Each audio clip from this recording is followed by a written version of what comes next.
ಪುಟ್ಟು sound ಅನ್ನ sound ಕೊಡಿ.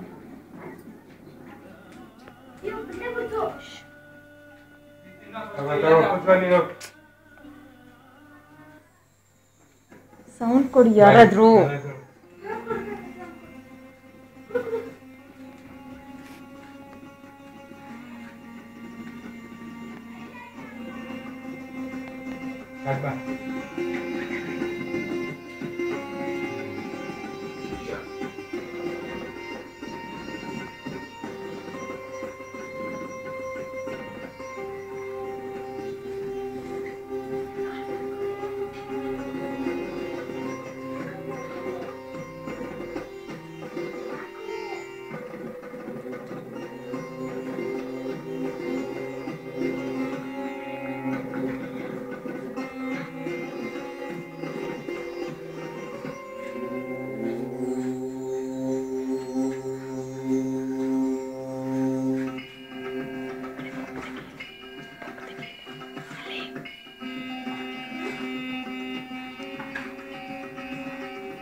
ಎಲ್ಲಿ ದೇಸಾಯಿಯವರು ಮತ್ತು ಅವರ ಧರ್ಮಪತ್ನಿಯು ಕಾಣಿಸುತ್ತಿಲ್ಲ.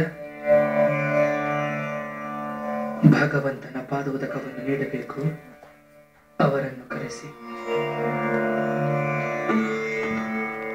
ಕರೀರಪ್ಪ ಅವ್ರನ್ನ.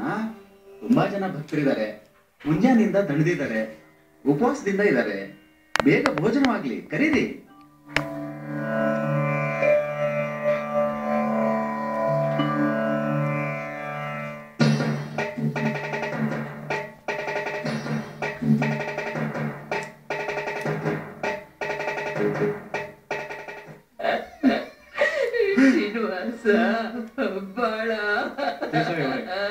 ತೀರ್ಥ ತಗೊಳ್ಳೋಕೆ ಗುರುಗಳು ತಮ್ಮನ್ನ ಒಳಗಡೆ ಕರೀತಾ ಇದ್ದಾರೆ.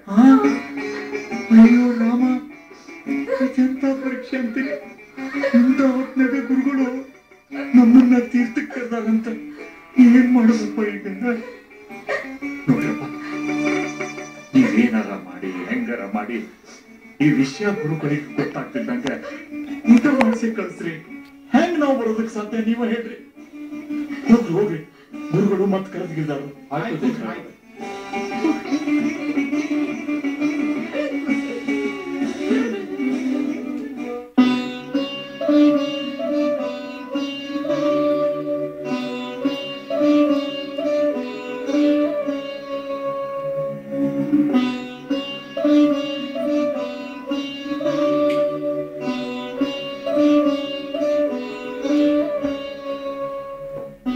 ಏಕೆ ಇನ್ನೂ ದೇಸಾಯಿಯವರು ಬರಲಿಲ್ಲವೇ? ಕರೆದುಕೊಂಡು ಬನ್ನಿ ಅವರನ್ನು. ಗುರುಗಳು ಕ್ಷಮಿಸಬೇಕು. ದೇಸಾಯಿಯವರು ಯಾರ ವಿಚಾರದಲ್ಲೂ ಅಗೌರವ ತಾಳುವವರಲ್ಲ. ಅಚಾತುರ್ಯ ನಡೆದಿದೆ, ಹೊರಗೆ ಹೋಗಿದ್ದಾರೆ. ಹೌದೇ? ಈಗ ದೇಸಾಯಿಯವರು ಅವರ ಧರ್ಮಪತ್ನಿ ಮತ್ತು ಅವರ ಪುತ್ರ ಬರದೇ ವಿನಃ ಯಾರಿಗೂ ತೀರ್ಥಪ್ರಸಾದ ವಿನಿಯೋಗವಿಲ್ಲ. ಗುರುಗಳು ಕ್ಷಮಿಸಬೇಕು. ತಾವು ಈ ರೀತಿಯ ತೀರ್ಮಾನವನ್ನು ತೆಗೆದುಕೊಳ್ಳಬಾರದು. ದೇಸಾಯಿ ಅವರು ಈಗ ಬರುವ ಪರಿಸ್ಥಿತಿಯಲ್ಲಿಲ್ಲ. ಅವರ ಪರವಾಗಿ ನಾನು ಬೇಡಿಕೊಳ್ಳುತ್ತಿದ್ದೇನೆ, ತಾವೆಲ್ಲರೂ ತೀರ್ಥಪ್ರಸಾದವನ್ನು ಸ್ವೀಕರಿಸಬೇಕು. ನಾವು ಒಮ್ಮೆ ಹೇಳಿದವಲ್ಲ, ಅಷ್ಟೇ. ಅವರು ಸಕುಟುಂಬ ಸಮೇತರಾಗಿ ಬರುವವರೆಗೂ ಯಾರಿಗೂ ತೀರ್ಥಪ್ರಸಾದ ವಿನಿಯೋಗವಿರುವುದಿಲ್ಲ. ಹಾಗೆನ್ನದಿರಿ ಗುರುದೇವ. ತೀರ ದೇಸಾಯಿ ಅವರು ಇಲ್ಲಿಗೆ ಬರುವ ಪರಿಸ್ಥಿತಿಯಲ್ಲಿಲ್ಲ ಗುರುದೇವ. ಇರಲಿ, ಪ್ರಪಂಚದಲ್ಲಿ ಬಾರದ ಸ್ಥಿತಿ ಎಂದು ಯಾವುದೂ ಇಲ್ಲ. ಮೂಲರಾಮನ ಪೂಜೆಯಾದ ನಂತರ ಕರ್ತೃವೇ ಇಲ್ಲದಿದ್ದರೆ ಹೇಗೆ? ಕೃಷ್ಣಾರ್ಪಣವನ್ನು ನೀಡಬೇಕು. ಹೋಗಿ ದೇಸಾಯಿಯವರನ್ನು ಕರೆದುಕೊಂಡು ಬನ್ನಿ. ಕ್ಷಮಿಸಬೇಕೆಂದು ಮಾತ್ರ ಬೇಡಬಲ್ಲೆ. ದೇಸಾಯಿಯವರಿಗೆ ಮೈಲಿಗೆ ಆಗಿದೆ, ಅವರು ಬರುವಂತಿಲ್ಲ. ಇರಲಿ, ಅವರ ಮಗುವನ್ನಾದರೂ ಕರೆದುಕೊಂಡು ಬನ್ನಿ. ಅವನಿಗಿನ್ನೂ ಉಪನಯನವಾಗಿಲ್ಲವಲ್ಲ, ಅವನಿಗೆ ಯಾವ ಮೈಲಿಗೆಯೂ ಇರುವುದಿಲ್ಲ. ಆಗಲೇ ಅಕಾರ್ಯ ಆಗಿ ಹೋಗಿದೆ ಮಹಾಸ್ವಾಮಿ. ಅಕಾರ್ಯವೇ? ಏನಾಯಿತು ಹೇಳಿ. ಗುರುವರ್ಯ, ಚಿಕ್ಕ ದೇಸಾಯಿಯವರು ಹಿಂತಿರುಗಿ ಬಾರದಂತ ಸ್ಥಳಕ್ಕೆ ಹೊರಟು ಹೋಗಿದ್ದಾರೆ.